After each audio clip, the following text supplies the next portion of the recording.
জিবরাইলের দায়িত্ব হলো সর্বপ্রথম হাসরের মাঠ থেকে তুমি আমার বন্ধুরে দাঁড় করাও।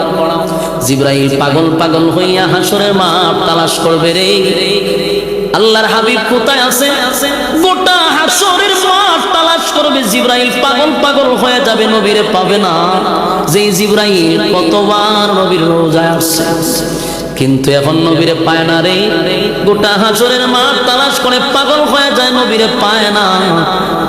দৌড়াইয়া জিবরাইল গিয়া ইসরাফিল দেখো, এই বেচারা তুই যে ফুদি, এখন তো আমি নবীর রোজা কোথায় আছে তালাশ কইরা পাই না। বইলা দে পয়গম্বর কোথায় আছে। আমারে জিগাও মাটিরে জিগাও, কারণ মাটির মধ্যে আছে, মাটি তো কইতে পারো। জিবরাইল দৌড়াইয়া মাটিরে গিয়া কই, মাটি রে, আমার দায়িত্ব পয়গম্বরকে হাসরের মাঠে দাঁড় করানো। বল তোর কোন জায়গায় হাবিবে কিবরিয়ারে রাখছস।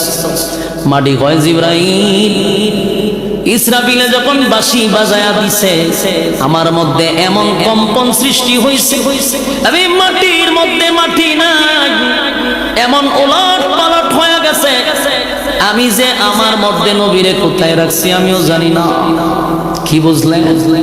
জমিনের মধ্যে এমন জাল জ্বালা শুরু হয়েছিল, মাটি নিজেই কয় আমার মধ্যে আমি নেই, পয়গম্বর কোথায় আছে আমি জানি না।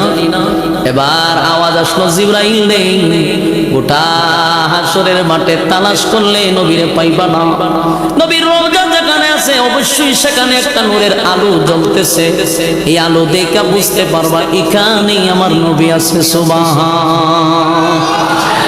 জিবরাইল আলাইহিস সালাতু ওয়াস সালাম দৌড়াইয়া পয়গম্বরের রোজার সামনে গিয়া দেখে আলো দেখা যায়, সেখান থেকে আমার নবীরে দাঁড় করাবে। তবে শুনেন, হাসরের মাঠে যারা উঠবে সব কিন্তু উলঙ্গ অবস্থায় উঠবে, কারো কাপড় থাকবে না, উলঙ্গ অবস্থায় কাদা মাটি থেকে মানুষ দাঁড়াবে। কিন্তু আমার আপনার নবীর আল্লাহ উলঙ্গ অবস্থায় উঠাবে না। আল্লাহ বোঝার মতো ক্ষমতা দিছে, যেখানে মা সন্তানরে একটা নেকি দিতে চায় না, বাবা তার সন্তানরে একটা নেকি দিতে চায় না, স্ত্রী যেই বিবির জন্য ব্রাহ্মণবাড়িয়া শহরে গিয়া দোতলায় ফ্ল্যাটে থাকছেন, আর বিবিরে খুশি করার জন্য বৃদ্ধ মা বাবাকে গ্রামে রাইখা আরামায়েশের জন্য বিবির পরামর্শে আপনি শহরে বাড়ি করছেন, বিবিরে খুশি রাখার জন্য মা বাবার চোখ দিয়া পানি জড়াইছেন, এমন বিবিরে আপনি হাসরের মাঠে আপনার পাশে পাবেন না, কেউ কারো হবে না। একটা নেকির জন্য আপনার মা পরিচয় দিবে। আজকে আমার এই মাহফিলে কত মানুষ তার কানে কিন্তু আওয়াজ যাইতেছে, এরপরও ঘর থেকে উঠে না, ঘর থেকে লড়ে না। সেদিন ওই ব্যক্তিগুলা আফসোস করে বলবে, হায় আফসোস, হায় আফসোস, হায় আফসোস। ঘরের ভিতরে বৈশা বৈশা শুধু মোবাইলে টিপলাম, বৈশা বৈশা গল্প করে কাটায়া দিলাম। যদি ওই মাদ্রাসার মাঠে আমি গভীর রজনীতে একটু বসতে পারতাম, সেখানে বৈশা যদি কোরআনের কিছু নসিহত শুনতাম, একটা আয়াত যদি শুনতাম, একটা অক্ষরে 10টা করে নেকি আমার আমল নামায় ঢুকতো। কিন্তু মোবাইলে টিপা কয়টা আমল ঢুকলো? বরং গজব করার সম্ভাবনা আছে। প্রতিটা অক্ষরে অক্ষরে 10টা করে নেকি আপনাদের আমল নামায় ঢুকতেছে। আমার যুবক ভাইয়েরা, সেদিন আপনারাই আফসোস করে বলবেন, হায় আফসোস, বাড়ির কাছে ওয়াজ নসিহতের আয়োজন করা হয়েছে, কিন্তু গেলাম না, বসলাম না। দুনিয়ার ব্যস্ততা আমারে পিছু ছাড়ে না, আমারে শুধু ব্যস্ত হইয়া রাখে। কিয়ামতের ময়দানে আফসোস করলে 4 পয়সার কোনো দাম আছে? কথা হয় না। আমার যুবক ভাইয়েরা, কথাগুলি দিলের কান লাগায় শুনে, কিয়ামতের ময়দানে কেউ কারো হবে না, কেউ কারো হবে না, এটাকে বিশ্বাস করো। কথা হয় না? আপনার আওয়াজে বোঝা যায় বাস্তব হইতে পারে, না হইতে পারে। আপনারা কি বাউন্ডারের মানুষ না? আওয়াজ দিন না, বলুন কেউ কারো হবে। আপনি যদি এটা বুঝেন যে আমার ফিরও কোনো কাজ আসবে, মা দেয় না নাকি তো ফিরে দিব, কথা কই না। হুজুর হিসাবে আপনারা নাকি দিব, হুজুর হিসাবে আপনারা জান্নাতে নিব। আদম নবীর থেকে ঈসা পর্যন্ত হবে ইয়া রাব্বি নাফসি, উপায় নেই। কথা বুঝতেছেন? তাহলে ফিরে যাবো কেমনে? কিয়ামতের মাঠে শুধু একমাত্র যার যার আমল, বলুন যার যার নিজের আমলকে শুদ্ধ করে, খাঁটি আমল, অল্প আমল করেন কিন্তু এটা যেন নাজাতের জন্য উসিলা হয়। রাজি আছি? আপনারা উঠতেন না 10 মিনিটে শেষ করতে, শেষ তো করতে। এবার আসুন যে কথা বলতেছি, ইয়াউমা ইয়াফিরুল মারউ মিন আখিহি ওয়া উম্মিহি ওয়া আবি ওয়া সাহিবাতিহি ওয়া বানি। এই আয়াত দ্বারা স্পষ্ট বোঝা যায় হাশরের মাঠে মা সন্তানকে পরিচয় দিবে না, বাবা সন্তানকে পরিচয় দিবে না। তাহলে বলুন সেদিন কি আমার পীর কাজে আসবে, আমার বন্ধু আসবে? মা বাবা কেউ কাজে আসবে না।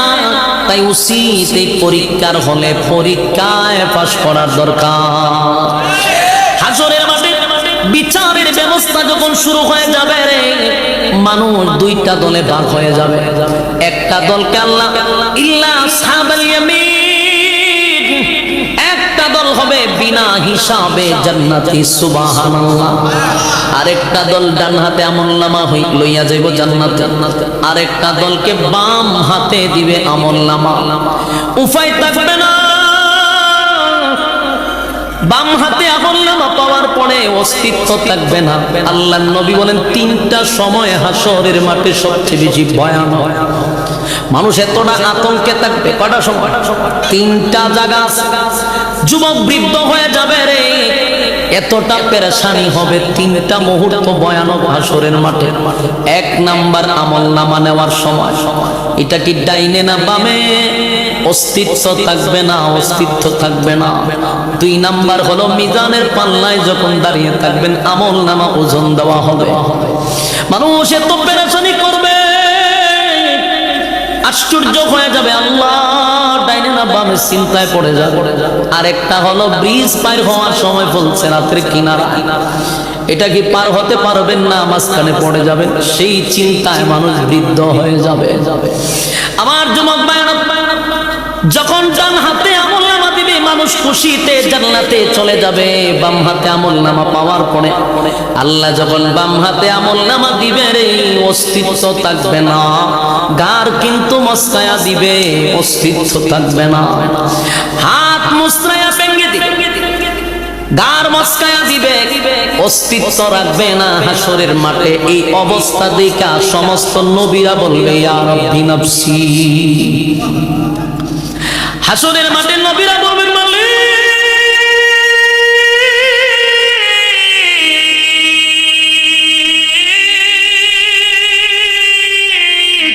কি উপায় হবে গো, কি উপায় হবে?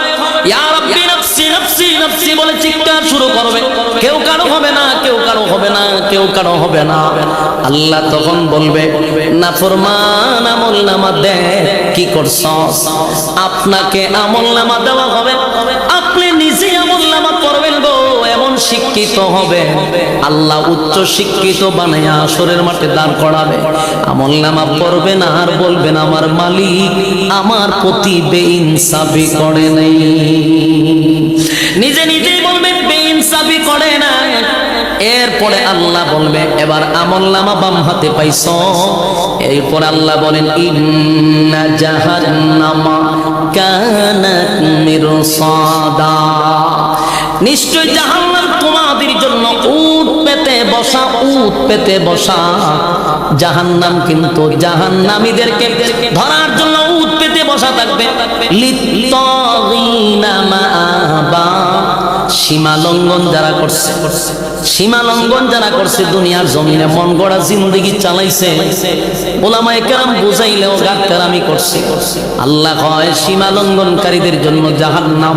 লাবিসিনা ফিহা আহকাবা, সেখানে যুগের পর যুগ অবস্থান করতে হবে। এই দুনিয়ার কারাগারে গেলে পড়ে বড় ভাই ছোট ভাই থাকতে পারে, উকিল ব্যারিস্টার দিয়ে আপনাকে সাজা কমানো যাইতে পারে, কিন্তু আল্লাহ বলেন যদি জাহান্নামে গ্রেফতার হও উপায় থাকবে না। লাবিসিনা ফিহা আহকাবা, যুগের পর যুগ সেখানে অবস্থান করতে হবে। লা ইয়াযুকুনা ফিহা বারদান ওয়ালা শারাবা,